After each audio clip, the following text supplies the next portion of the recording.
Youth ലീഗിൻ്റെ സംസ്ഥാന നേതൃത്വമാണ് ഇപ്പോൾ നമ്മോടൊപ്പം ചേരുന്നത്. പാണക്കാട് മുനവറലി ശാബ്ദങ്ങളും പി കെ ഫിറോസും ഒക്കെ നമ്മോടൊപ്പം ചേരുന്നുണ്ട്.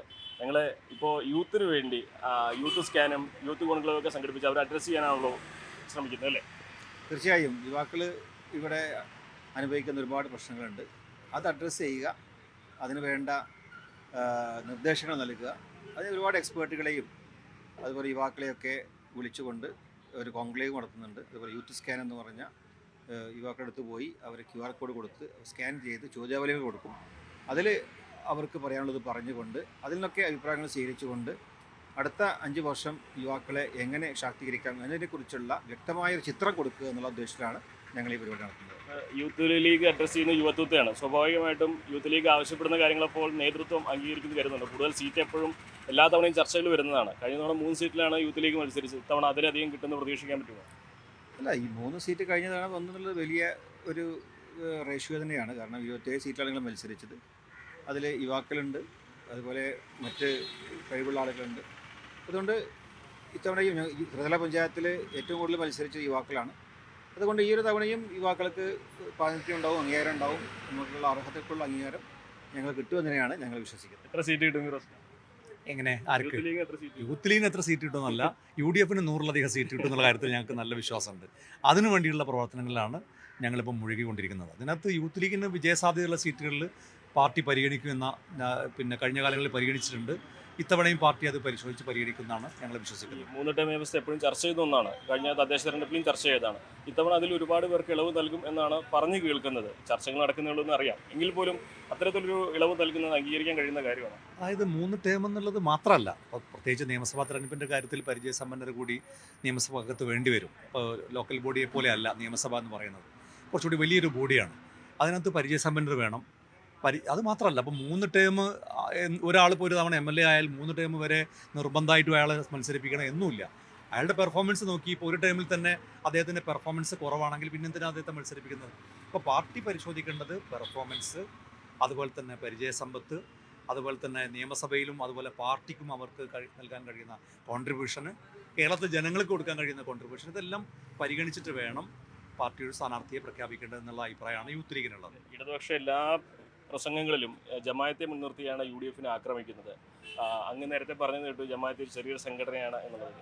ശരിക്കും ചെറിയ സംഘടനയാണ് ജമായത്ത്. ഒരു വലിയ വിഭാഗത്തെ സ്വാധീനിക്കാൻ ശക്തി ഇവർക്കില്ലേ? ജമാഅത്തെ ഇസ്ലാമിയുടെ മെമ്പർഷിപ്പ് തന്നെ എടുത്താൽ, ഇപ്പോൾ കേരളം പോലെയുള്ള 3.5 കോടി ജനങ്ങളുള്ള ഒരു സംസ്ഥാനത്ത് ജമാഅത്തെ ഇസ്ലാമിയുടെ മെമ്പർഷിപ്പ് അവർ തന്നെ അവകാശപ്പെടുന്നത് 3000 മറ്റുമാണ് അവരുടെ ആക്റ്റീവായിട്ടുള്ള മെമ്പർഷിപ്പ് എന്ന് പറയുന്നത്.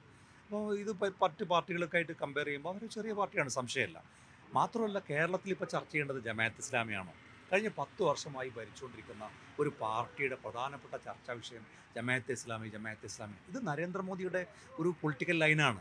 ഗുജറാത്തിൽ കോൺഗ്രസ് അധികാരത്തിൽ വന്നാൽ അഹമ്മദ് പട്ടേൽ പാകിസ്ഥാൻ്റെ സഹായത്തോടെ മുഖ്യമന്ത്രിയാവുന്ന ഗുജറാത്തിൽ പോയി പ്രസംഗിക്കുക. UP-യിൽ പോയിട്ട് പറയുക റമദാന് മാത്രമല്ല കറണ്ട്, ദീപാവലിക്കും കറണ്ട് വേണമെന്ന് പ്രസംഗിക്കുക. സമാനമായ രീതിയിലാണ് മലപ്പുറത്തെയും കാസർകോട്ടെയും ജയിച്ച ആളുടെ പേര് നോക്കിയാൽ അവിടുത്തെ വർഗീയത മനസ്സിലാക്കാൻ സാധിക്കുമെന്ന് CPM-ൻ്റെ ഒരു മന്ത്രി പ്രസംഗിക്കുന്നത്. മലപ്പുറത്തേക്ക് കള്ളപ്പണവും സ്വർണവും വരുന്നത് രാജ്യദ്രോഹ പ്രവർത്തനത്തിനാണ് എന്ന് മുഖ്യമന്ത്രി ഹിന്ദുവിൽ അഭിമുഖം കൊടുക്കുന്നത്. വിവാദമായപ്പോൾ അത് PR ഏജൻസിയാണെന്ന് പറഞ്ഞ് തടിയൂരിയത്. അങ്ങനെ നിരന്തരമായി ഒരു സമുദായത്തെയും ഒരു ജില്ലയെയും ഒക്കെ ടാർഗറ്റ് ചെയ്ത് ഇപ്പോൾ ജമാഅത്തെ ഇസ്ലാമി എന്നുള്ളൊരു പോസ്റ്ററായിട്ടാണ് CPM നടന്നുകൊണ്ടിരിക്കുന്നത്. കഴിഞ്ഞ 10 കൊല്ലത്തെ വികസന നേട്ടങ്ങളെക്കുറിച്ച് പറയാൻ കഴിയുന്നില്ല. അതുപോലെ UDF-ൻ്റെ പോരായ്മകളെക്കുറിച്ച് സംസാരിക്കാൻ കഴിയുന്നില്ല. അമീറും ഹസനും കുഞ്ഞാലിക്കുട്ടിയും കേരളത്തിൽ മുഖ്യമന്ത്രിയാകും അല്ലെങ്കിൽ കേരളത്തിൽ ഭരിക്കും എന്ന് പറഞ്ഞതുപോലെ കേരളത്തിൽ ജമാഅത്തെ ഇസ്ലാമി ആഭ്യന്തര വകുപ്പ് കൈകാര്യം ചെയ്യുന്നു, മാറാട് കലാപം വീണ്ടും ആവർത്തിക്കുന്നൊക്കെ പറഞ്ഞ് ജനങ്ങളെ പേടിപ്പിച്ച് ഒരു ഫിയർ ഉണ്ടാക്കുക. ഇസ്ലാമോഫോബിയ നരേന്ദ്രമോദി ആയുധമാക്കുന്നത് പോലെ, RSS ആയുധമാക്കുന്നത് പോലെ ഒരു ഫിയർ ഉണ്ടാക്കി ആ ഫിയറിൽ നിന്ന് വോട്ട് നേടാൻ സാധിക്കും എന്നുള്ളൊരു തെരഞ്ഞെടുപ്പ് തന്ത്രമാണ് CPM സ്വീകരിച്ചുകൊണ്ടിരിക്കുന്നത്. അത് കഴിഞ്ഞ ലോക്സഭാ തെരഞ്ഞെടുപ്പിൽ കേരളത്തിലെ ജനങ്ങൾ പരാജയപ്പെടുത്തിയാണ്. ഉണ്ണിത്താൻ കാസർഗോഡ് മത്സരിച്ചപ്പോൾ തളങ്കരയിലേക്ക് പോകുമ്പോൾ പുട്ടും വായിക്കുന്നു ഉണ്ണിത്താൻ എന്ന് വ്യാജ പ്രചരണം നടത്തി ഒരു വീഡിയോ ഉണ്ടാക്കി.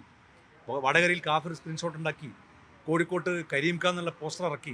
ആ പോസ്റ്റർ ഇറക്കിയതുപോലെ ഇപ്പോൾ ജമാഅത്തെ ഇസ്ലാമി എന്നുള്ള പോസ്റ്ററായിട്ട് നടക്കുകയാണ് CPM. അതിനെയും കേരളത്തിലെ ജനങ്ങൾ പരാജയപ്പെടും. അങ്ങ് അറിയപ്പെടുന്ന ഒരു ആധ്യാത്മിക ഒരുപാട് പേർ ആദരിക്കുന്ന വ്യക്തിയോടെയാണ് ചോദിക്കുകയാണ്, സമസ്ത മുന്നിട്ട് വയ്ക്കുന്ന ആവശ്യങ്ങൾ അത് പ്രായോഗികമായിട്ട് രാഷ്ട്രീയത്തിൽ സംഭവിക്കാൻ സാധ്യതയുള്ളതാണോ അല്ലെങ്കിൽ നടപ്പാക്കാൻ സാധ്യതയുള്ളതാണോ UDF വന്നു കഴിഞ്ഞാൽ?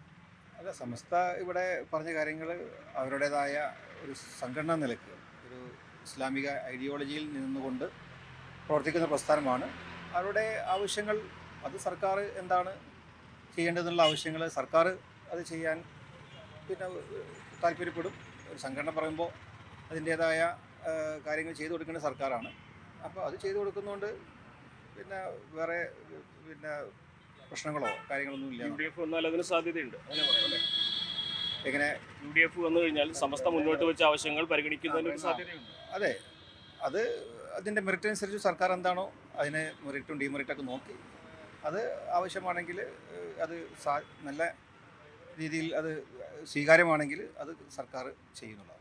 ആണെങ്കിലും തെരഞ്ഞെടുപ്പിന് ഒരുങ്ങിക്കഴിഞ്ഞു, അതിൻ്റെ മുന്നൊരുക്കങ്ങളൊക്കെ ആയിട്ട് നേതാക്കൾ മുന്നോട്ട് പോവുകയാണ്. അഖിലോട്ട് പറയ്ക്കൊപ്പം CV അനുമോദ്, News 18. കൂടുതൽ വാർത്തകൾക്ക് News 18 Keralam YouTube channel subscribe ചെയ്യുക.